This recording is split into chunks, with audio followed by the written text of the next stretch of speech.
I didn't know what to do. Sitting there thinking I wasn't worth anything. But I remembered a man who gave his life. He said in his word, I was born with a price. And all I could sing was, you may think I'm worthless, but God thinks I'm to die for. To die for. You may think I'm worthless, but God thinks I'm to die for. To die for. Oh. Hurt and abused, didn't know what to do. Sitting there thinking I wasn't worth anything. But I remember a man who gave his life. He said in his word, I was born with a price. And all I could sing was, you may think I'm worthless, but God thinks I'm to die for. To die for. You may think I'm worthless. How amazing is your grace, God, that saved a wretch like me. You did it just for me. Yeah, oh. All glory. Oh, yeah. Oh. And honor. Oh, holy name. Our glory, yeah, yeah. And honor, yeah. It's all new. Holy name. Hallelujah. We cry, yeah. We cry, yeah. We cry, yeah. Hallelujah. You gave your life on Calvary. So now I give you all of me.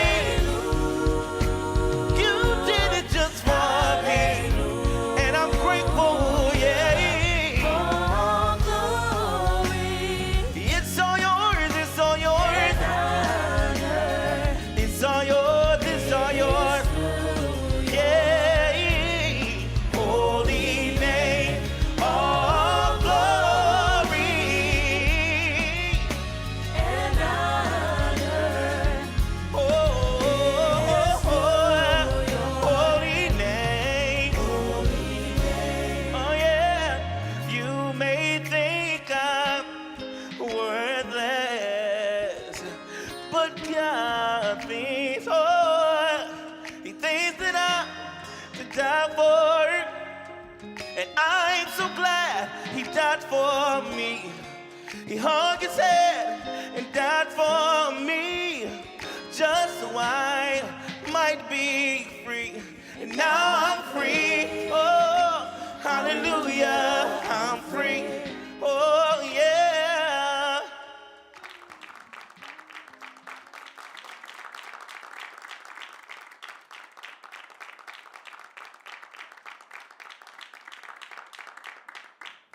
Hey, good evening. How are you guys doing tonight? Good? Hello, my name is Krystin. I'll be facilitating tonight. So I just wanted to introduce you to a little bit of what Remedy Network is all about. So Remedy Network is a media platform aimed to teaching people and sharing stories of people who have gone through trauma or any issues in their life. So we believe that through storytelling, you'll be able to learn more about how people have overcome their own personal issues. And so you can be inspired as well. So I just wanted to introduce our founder and president, J. Caleb Perkins, to the stage. What's up, everybody? Hey. Thank you so much for being here tonight. We're so glad that you came to be a part of Remedy Network's first conference. There's so many people joining us from different parts of the United States. There's people online, there's people watching. We're so glad that you're here tonight. What we wanted to do was just go ahead and start off with really the person that inspired me to begin Remedy Network, and his name is Kalief Browder. Kalief Browder was wrongfully convicted of a crime in the Bronx and then sent to Rikers Island about 2 or 3 years ago. And I was sitting there on my lunch break thinking about Kalief's story. I was just working for a Fortune 500 company, and it's really what stopped me in my tracks, really, to see this young man go through these certain things. And that's really when I feel like, I'm a Christian, so I felt like when God spoke to me to start Remedy Network, it was through hearing Kalief's story.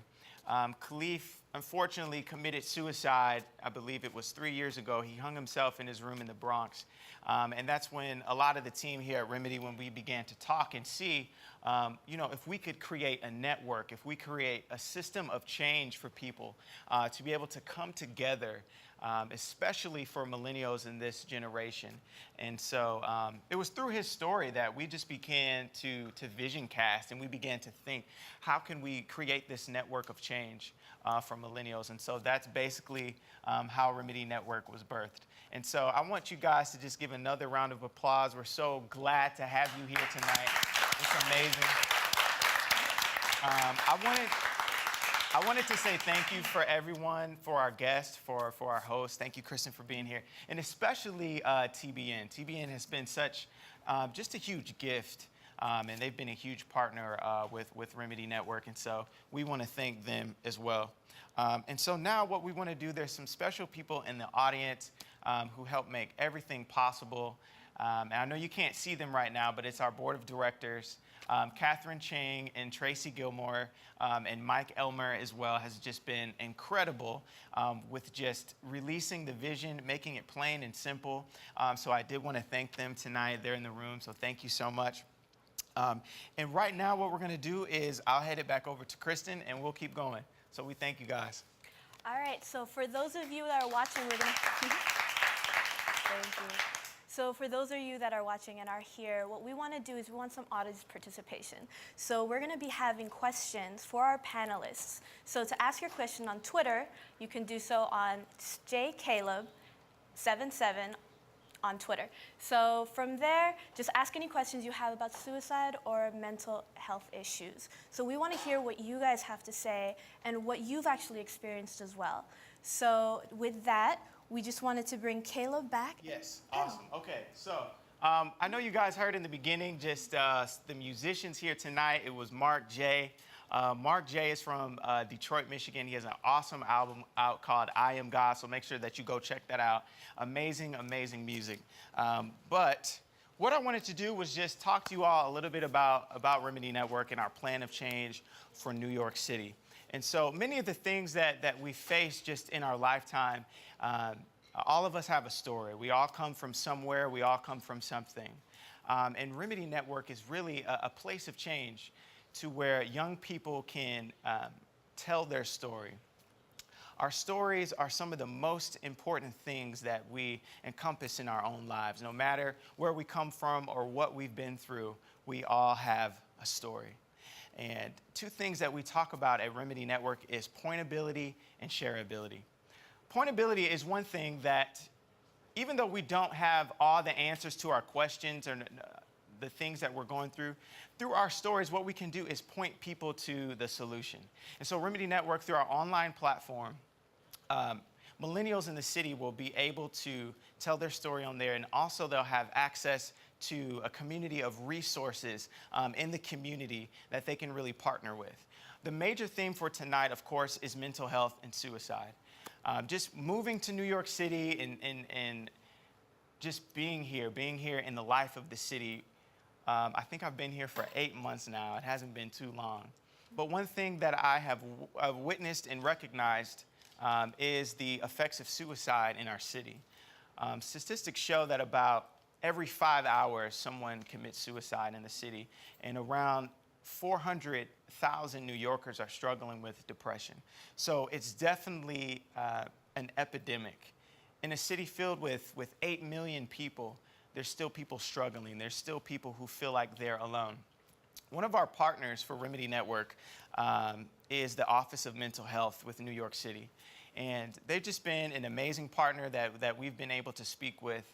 Sylvia Goletti is an amazing person. She's not able to be here tonight, but she is watching online. Sylvia leads a lot of different trainings in the city for suicide prevention. And it's so through these different networks, what we want to do is bring these to the table, if you will, bring these to the table so that people will be able to connect with different resources in the city. One thing that the board of directors and us and myself discussed when we were creating the framework for this company is just the sweet spot between people struggling with issues and then having access to different resources. So we see in our society today that people love connecting. I mean, they're on Facebook, they're on Twitter, they're on Instagram. But we asked ourselves this question as a company: what is the transformational effect that is going past the like button? Our millennials and our young people are there. They're on the third screen, if you will, and they're there. But what is it that's captivating them to move from the next level to really operate out of their stories into a reality of change? And that's where we really want to focus as a company. So through New York City, we have three main ways. One is through our storytelling platform in the city.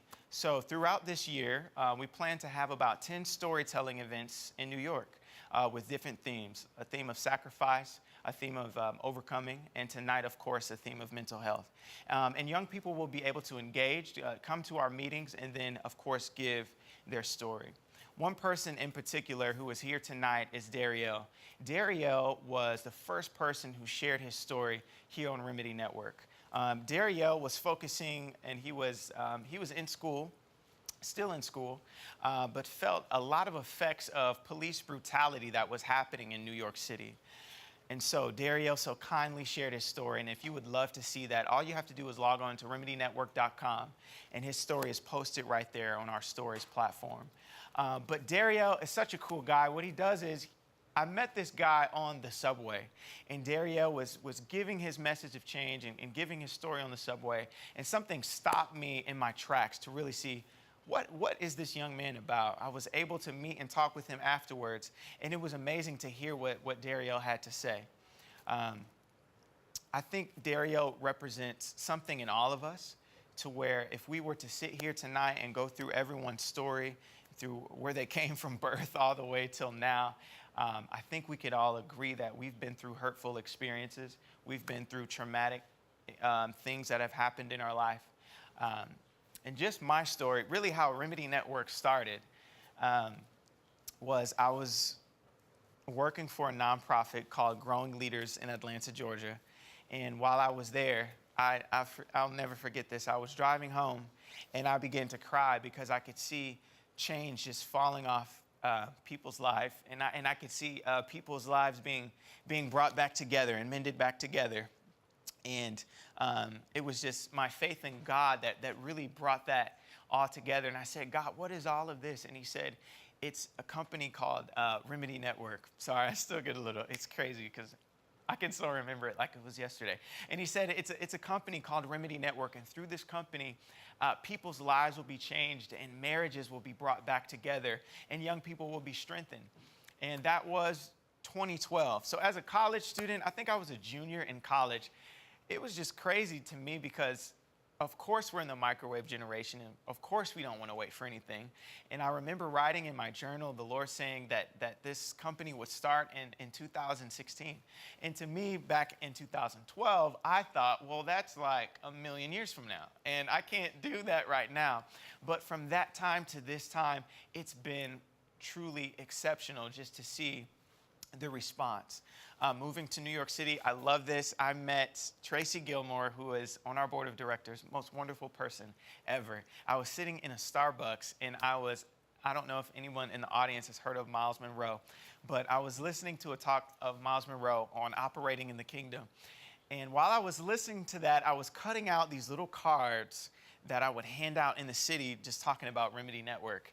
And I think it was the weirdest thing because I actually approached Tracy and just said, hey, what are you doing? And she asked me, you know, what's this company? What is this about? And through that, the Lord really brought us together to really begin building the framework for this company. And so I wanted to encourage the viewers out there, the people in the house tonight. It doesn't matter if you're 15 years old, 25 years old. I know there's millennials here. I know there's millennials watching. It's never too late to start on the dream or the passion that the Lord has given you. It is never too late to go ahead and start that and really begin walking in destiny and walking in truth and walking in that way. Many of the people here tonight, I know that a lot of people have come in hurt. Many people have come in struggling with mental health issues, or maybe you know someone in your family that is struggling with mental health issues. And that is why we exist as an organization. We want to help. Even though we might not know where the clinical research for those things, one thing that we do talk about is pointability and shareability. And it's through this, again, through my story, after I got that message of change while being in college, just growing up. And when I was 18, of course, I moved out of the house and I wanted to go far, far away into another state where I could go to school and just, you know, learn to become my own person. And so upon leaving, I went to Oral Roberts University. And I mean, the Lord completely just changed my life. Oral Roberts University is a non-denominational, it's a Christian college in Tulsa, Oklahoma. And that's where my life changed, honestly. I was struggling with so many issues. I struggled with pornography for years, with depression. And I remember it was about 2 months before I was planning on moving to New York City, where I met Krystin and a lot of people just in the community now of church and different things like that. It was 2 months before that where it was the craziest battle in my life, because I knew that I was leaving my job and I was going to begin to start something of change. And so I struggled with depression. I didn't really know where to go. I didn't really know who to talk to. And I reached out to some therapists and some counseling and things like that. And it was through that experience where God spoke to me and he said, you're the first person. You are the first person to go through this remedy network, if you will. I think that many times we don't want to show people our scars, and we don't want to show people the sacrifices that we take. But that's why we're here tonight, because we want to encourage you that your tears will be someone else's wine. I'll never forget, my closest friend told me that your tears will be someone else's wine. I don't want you to leave this room tonight without sharing your story. Don't die without sharing your story. Share it with someone else, because I promise you it will be the gateway of change. And through this, we're building a better America. Through this, we're building a community. And through this, we can really strengthen the city of New York City. So thank you guys so much. I thank you for being here. We're going to continue to go through the night. If you have more questions about anything that we do, make sure that you log on to remedynetwork.com, and we'll go forward to the next thing. So thank you so much. Hey. All right, so we're going to go into our panel section, and we actually have amazing panelists tonight to be answering questions about things regarding suicide prevention, mental illness, also about things circulating injustice issues in our city. So one major thing is how New York, or how the New York community, how do they play a part in preventing and causing and giving awareness for human trafficking. So I would like to welcome our panelists. So our first panelist is Maria Blackburn from Nomi Network.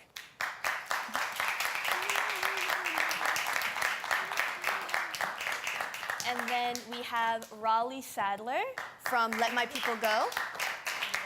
Janai Smith from ECPATUSA. And Michelle Kuchuck from Crisis Text Line. Awesome. So I don't know if you guys were able to tweet in, but if you have questions, just go ahead. You can tweet tweet. My Twitter handle is jcaleb77. We've got some questions prepared, but this is one of the most exciting times of this event tonight because we have an amazing panelist of influencers who are here in New York on the ground working in change. When we got a picture of Remedy Network, what we really saw was the resource section. Being in different meetings with Jonathan Soto is a great friend of mine, and he works in the Community Affairs Unit here in New York City. And also with different nonprofits and different companies in the community. We really see, especially with millennials, just the regard to where they don't really know where to go for resources. And so we handpicked these panelists tonight, and I'm so glad that they're here, to really give us what they do and their experience and walking just with anti-human trafficking, with social justice, and the like. So let's go ahead and get started. Okay.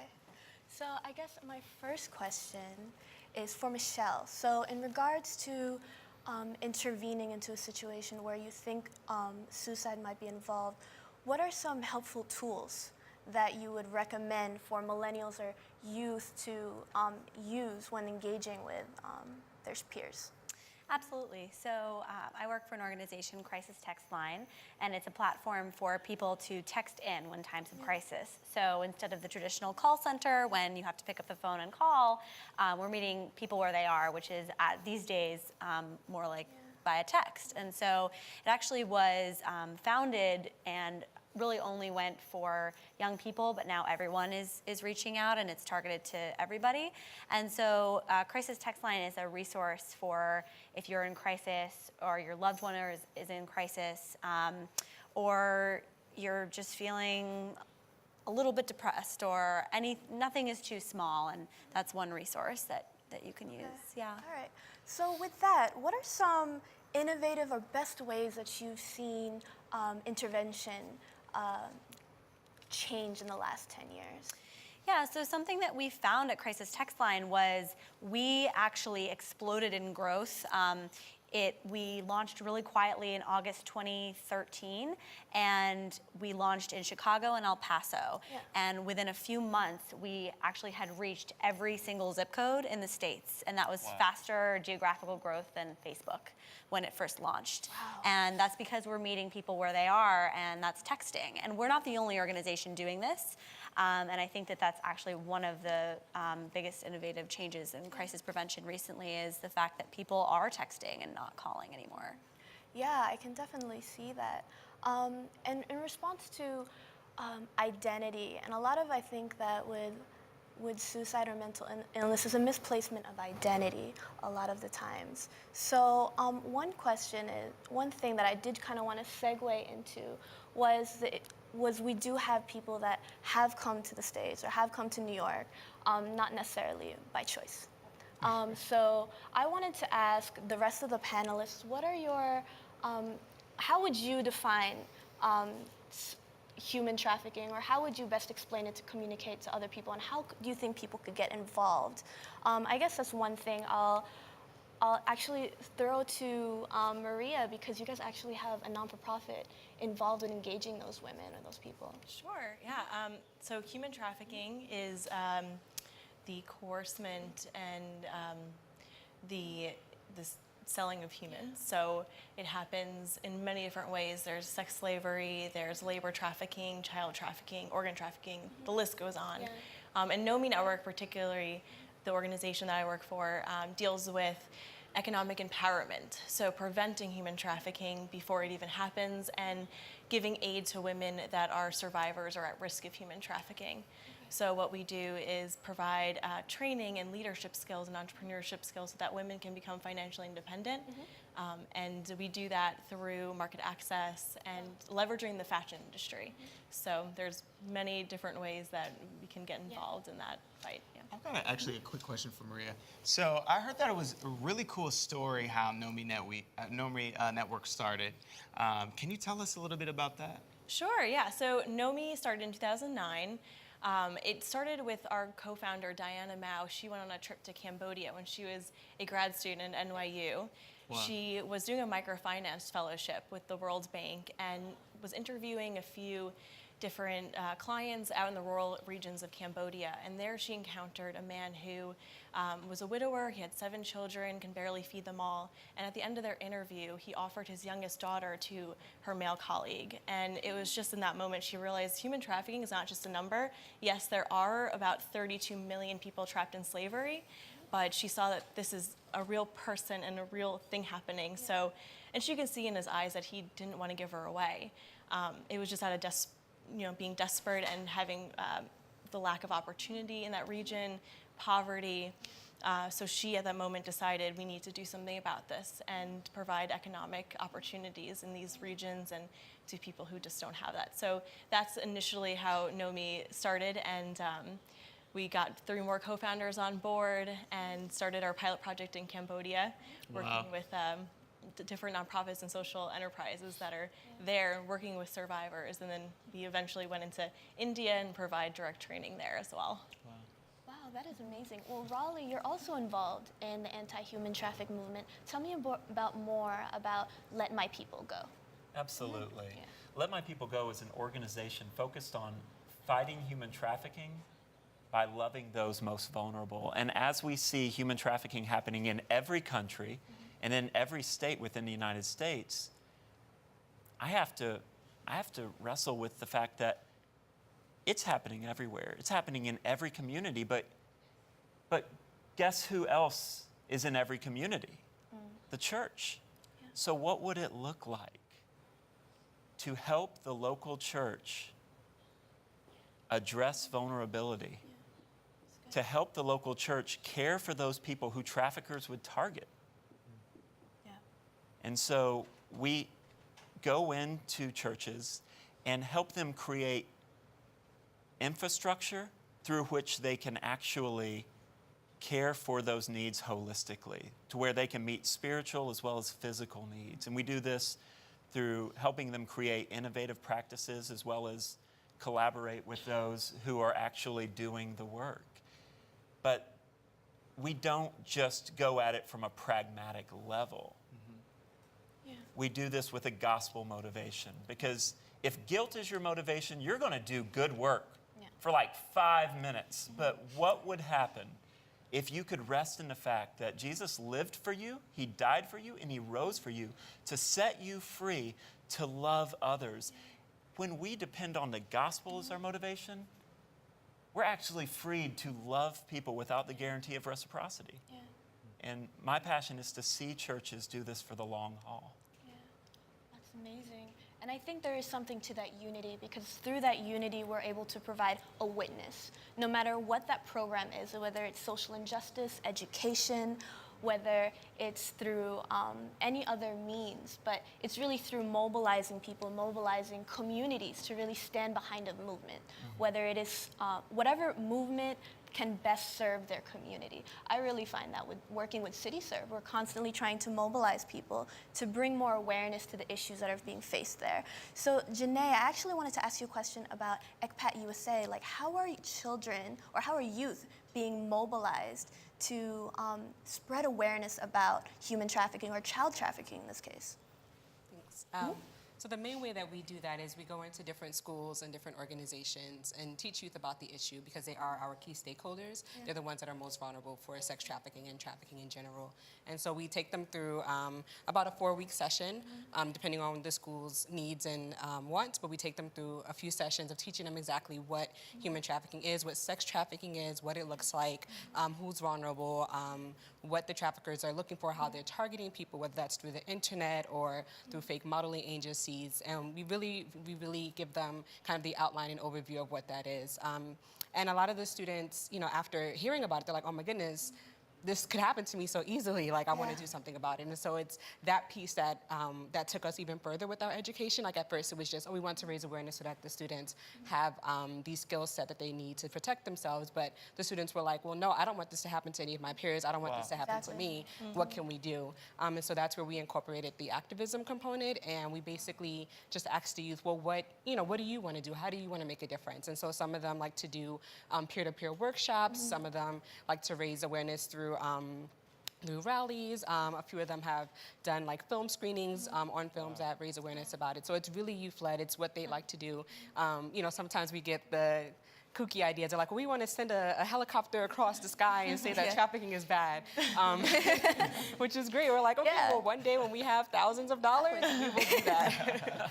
But yeah, it's really just, it's up to the students and what they like to do and how they think the most effective way of telling their stories and telling the stories of others can come together. Yeah, and I think that's really important, especially with the youth, because there are so many things that are happening in the city. They're usually oversaturated or overwhelmed with what's happening, but I think especially with child trafficking, this is someone that could possibly be their peer.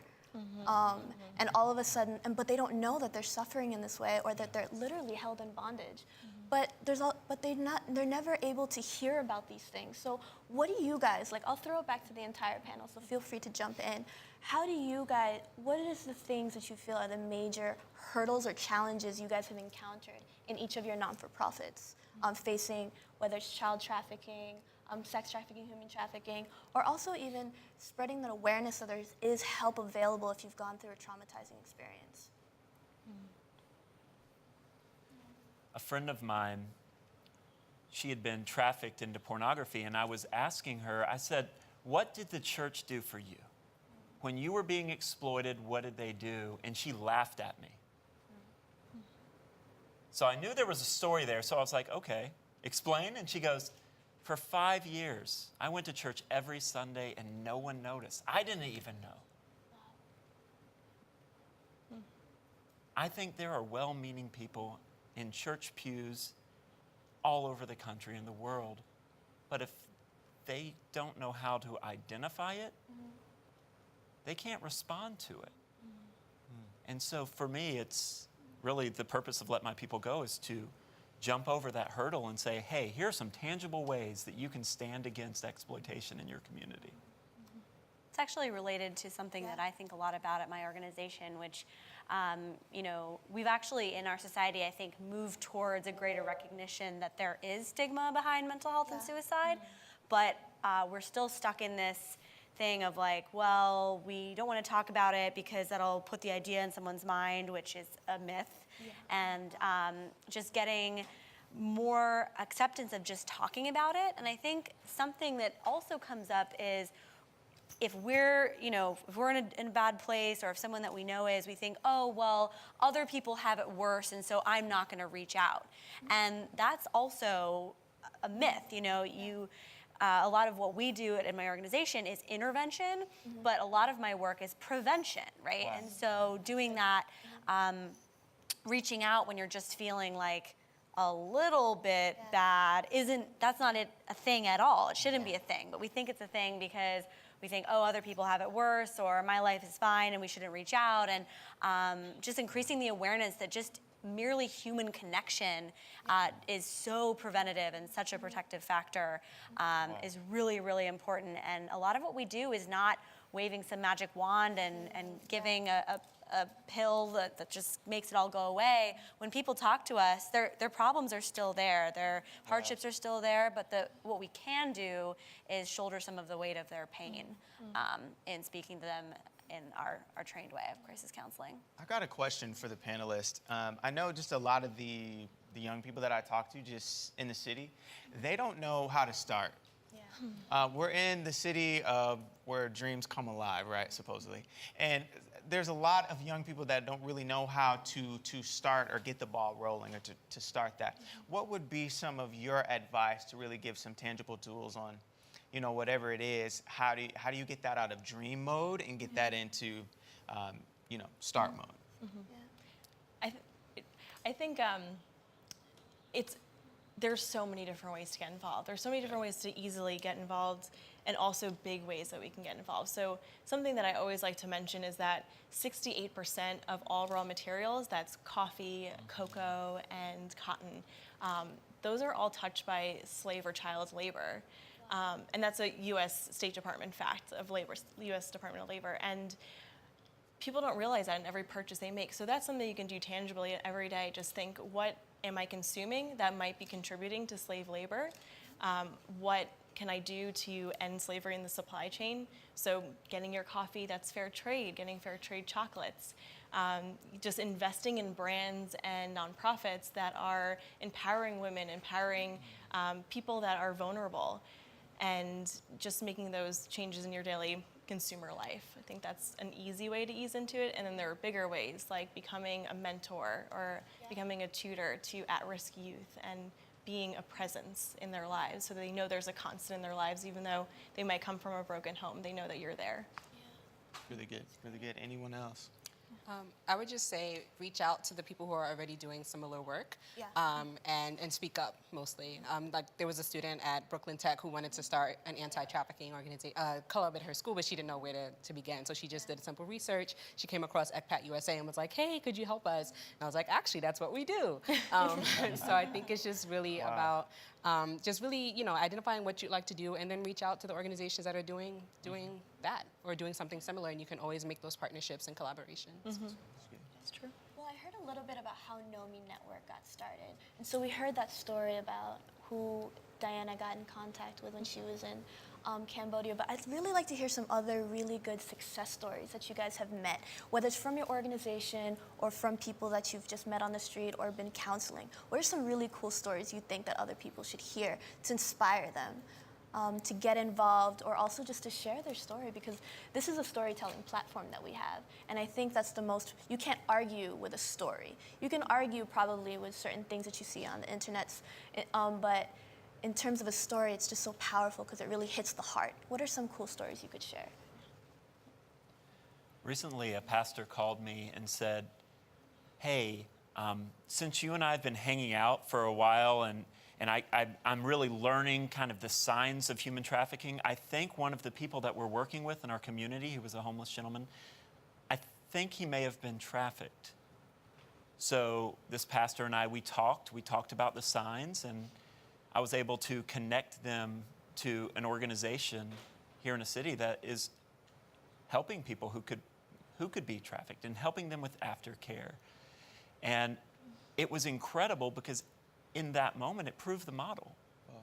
If people can identify, they can respond. And this pastor wasn't afraid. He actually had options. And so for me, that was one of those moments where I'm like, this is happening. That's good. So. Along the lines of that, which I think it's really tangible things that to put in people's hands for them to see things. It's a girl, her name is Aziza, and she went to NYU here in New York. She also shared her story on our platform, which I thought was super cool. But she started a crowdfunding campaign for Syrian refugees in Greece. And her story is posted on our website, but it was really cool just to learn how something simple, just starting a campaign to move people and to see the resources that are available. And so if you want to check that out, you can definitely do that, remedynetwork.com. But there's a few more stories on there just with, I think it's really cool. Even Marc J, who's singing tonight, young man from Detroit, Michigan. I'm so glad that he was able to make it tonight. Just starting an album and coming out with an album and releasing an album and doing touring with his music and things of that nature. So, yeah. What are some other really cool and innovative ways you've seen either the youth get involved, the churches get involved, or either other non-for-profits? Like I do see there are some non-for-profits that are helping those women who have been trafficked. But what are some other ways you guys have heard that you think could be really a useful tool for people to get involved? So something that we had last year at ECPAT was a hackathon, which basically brought together technology and social justice. And it was just amazing to see so many students come together who some of them had never heard of human trafficking, but they were like, I love technology. Or some of them had never touched a computer, but they are interested in social justice. And to have them come together and brainstorm all these great ideas around different ways to raise awareness was really awesome. So there was one group that came up with an idea of having an app that asks questions about the person you're dealing with. And so it's like, does this person, track all your movements? Does this person make you have sex for money?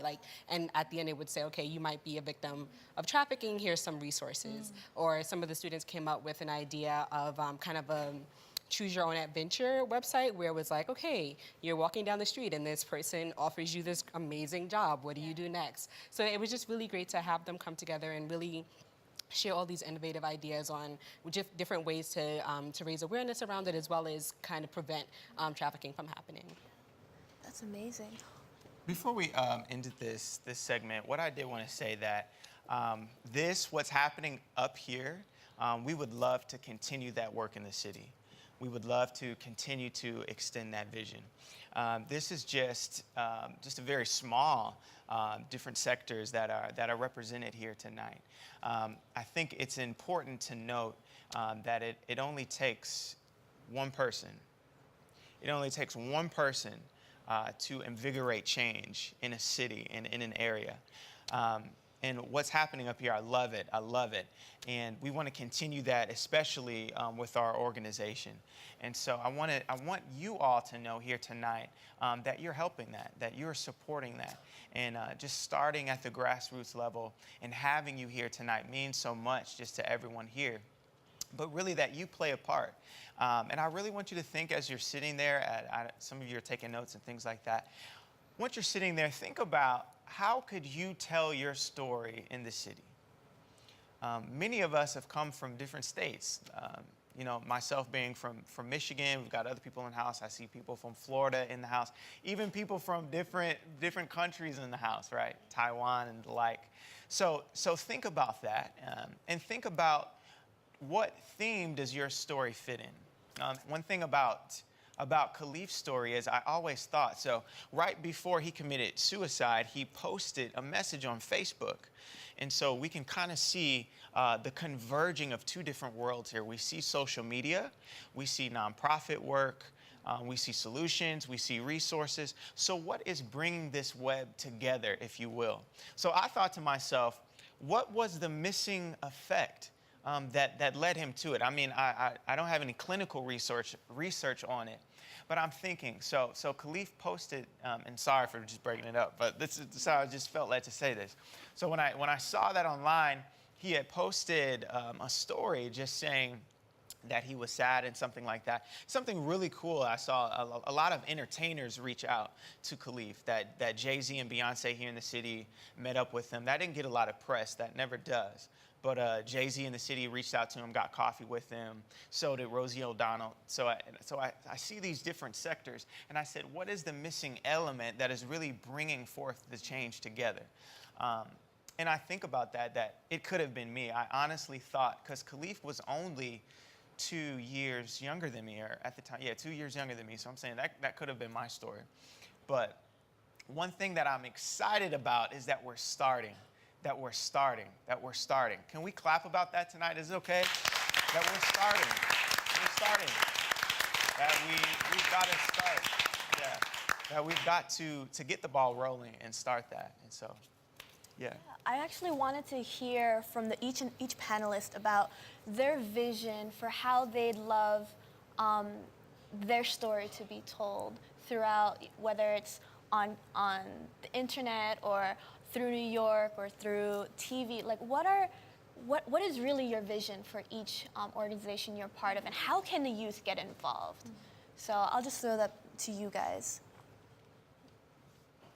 I think it's a cool thing. Can you speak a little bit about, I love Janai because she's on the ground. I mean, I love everyone. Don't get me wrong. I love everyone. But she really does a lot of different talks in different high schools in the city with New York. How would you say is the best way for them to get involved with your organization? Sure. I mean, really, they just reach out to us, express interest, and we'll be there. It's free of charge.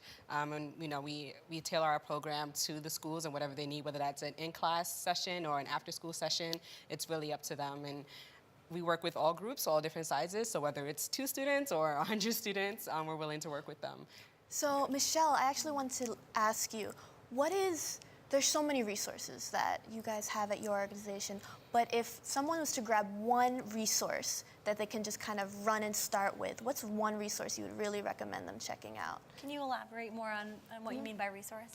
Like, if they wanted to get more involved, how would you recommend that they get more involved? So actually, there's no Rex to be a volunteer with us, although you do have to be 18. Yeah. So it does apply to, you can be a millennial and still apply, but yeah, you have to be 18 to be a crisis counselor.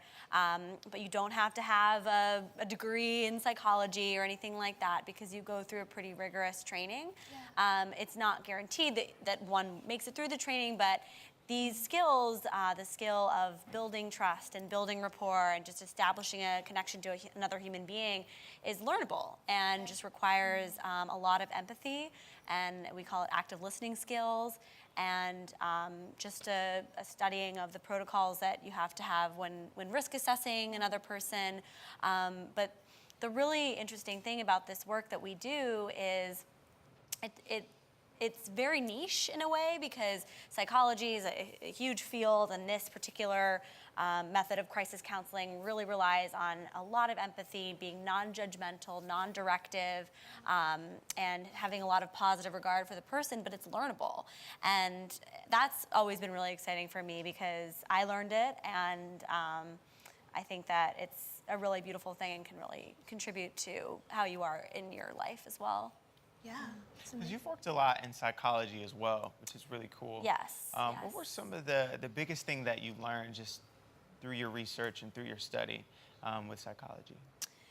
The biggest thing I've learned, that's a big question. I think that taking it through this work specifically, when I was trained, I remember that I got into this work and I was really excited because I had always been told I was a good listener and, was that girlfriend that talked for hours with her friends and could keep a secret and things like that. And while I don't think that wasn't true, what I realized was it wasn't just learning all the information that I needed to talk to a specific population of people.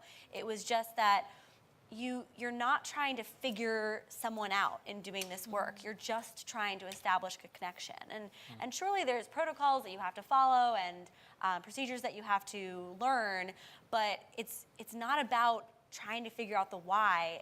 We all in this world, I think, are not heard enough. And so the gift that we can give the people that are struggling in the moment is presence and just listening and hearing someone. And that was really exciting to me. So I think what would be really fun, I would love to hear what's a really good recent story that's happened at Nomi Network that you can kind of share. I would love to share. So actually recently, our co-founder and COO, Alyssa Williams, got back from India. She took some of our board members there to see where we're working and just get an idea of the progress we've made. And it has been huge. It's just so incredible. She was telling us about the story of Dolly, who is a young girl. She comes from a family of intergenerational prostitution. So that means her mother was in the sex trade, her mother's mother was in the sex trade, and it was just expected of her to enter in because of tradition, lack of opportunity, and poverty. So Dolly's mother did not want that for her daughters, so she ended up joining Nomi Network's program. And they started getting trained in production skills, sewing, things like that. And Dolly just exceeded in her program and is now the logistics manager at her office. So she's just learning things like Excel and Microsoft and just doing such amazing work with us. And her little sister has such a bright future ahead of her. You see a lot of the women in the villages who've gone through these traumatic experiences, and they just have such an air about them where there's just a sadness and there's just hopelessness there. And Alyssa was telling me they went to a neighboring village that was a red light district, and she just saw such disparity there. And then when you come into the village that we're working in, you just see such hope and like life in their eyes because they have this opportunity now. So we're actually planning on starting a program in the neighboring red light district so that we can bring what we've brought to the women there. Yeah, It's really amazing. exciting. It's amazing that dream that Diana had just from that one encounter, and all of a sudden you're seeing just transformation happening in different neighboring areas and in different countries. So I'll just actually ask Raleigh, what do you see as the future of these movements in New York City, or even, in New York City? Let's bring it down to a granular level. If we are able to follow our passions, but also collaborate with others whose passions may differ just a little bit from ours, and if we're tenacious enough to not quit, when everyone tells us no, when everyone tells us this is stupid, get a real job. If we're willing to be divinely stubborn, I think we can see people influenced for the good. And I think we can continue to see this movement on the behalf of the vulnerable grow and catch speed and just really transform this city. And by transforming New York City, change the world. Great. Well, thank you so much for being here for the panelist section. It was so great. I think we gained a lot. I think we gained a lot just from hearing about what we can do. We actually have in store for you an amazing artist. Caleb mentioned it already. He's from Detroit, and we flew him out just to share with you his music. So his name is Marc J, and he'll be giving us a little gift that he has of worship. So thank you very much, and thank you very much to our panelists. We'll just ask you guys to stay. You'll have a little front row seat to Marc J.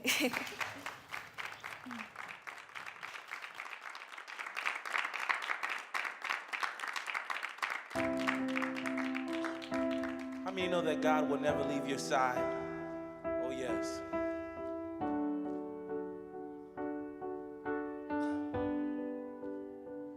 I see you crying, and I feel your heart. Why do you worry when I have all power? I heard you praying, and it's not in vain. I have the answers when you call my name. For I am God, I am God, the one who sits on the throne. I sit high and I look low. I am God, I am God, yeah, the one who sits on the throne. I sit high and I look low. I am God. No, you're not perfect, and you told some lies, and that's why I sent my son to die. I'm always with you, never too far. I have the answers, nothing's too hard. For I am God, I am God, yeah, the one who sits on the throne. I sit high and I look low. I am God, I am God, yeah, the one who sits on the throne. I sit high and I look low. I am God, and there's no one else before me.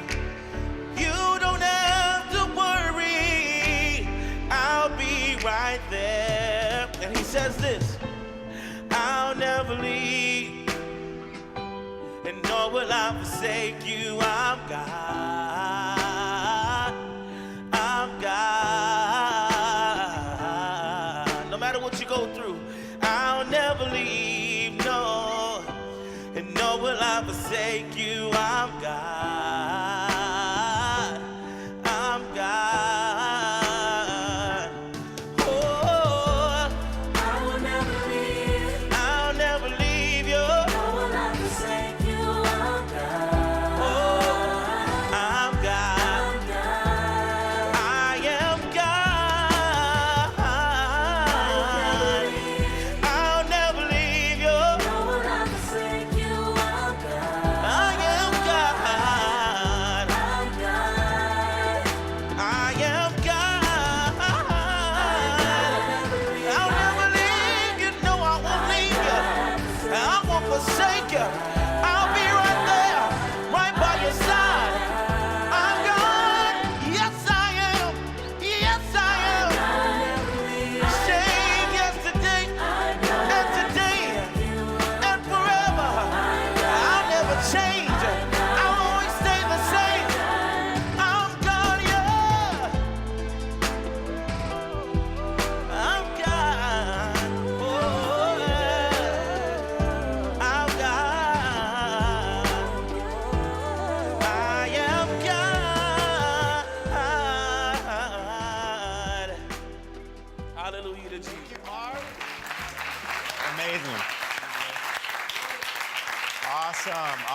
Thank you, Marc J. Thank you for the team here at TBN and also Juice TV and everyone tuning in internationally. We're so glad that you tuned in.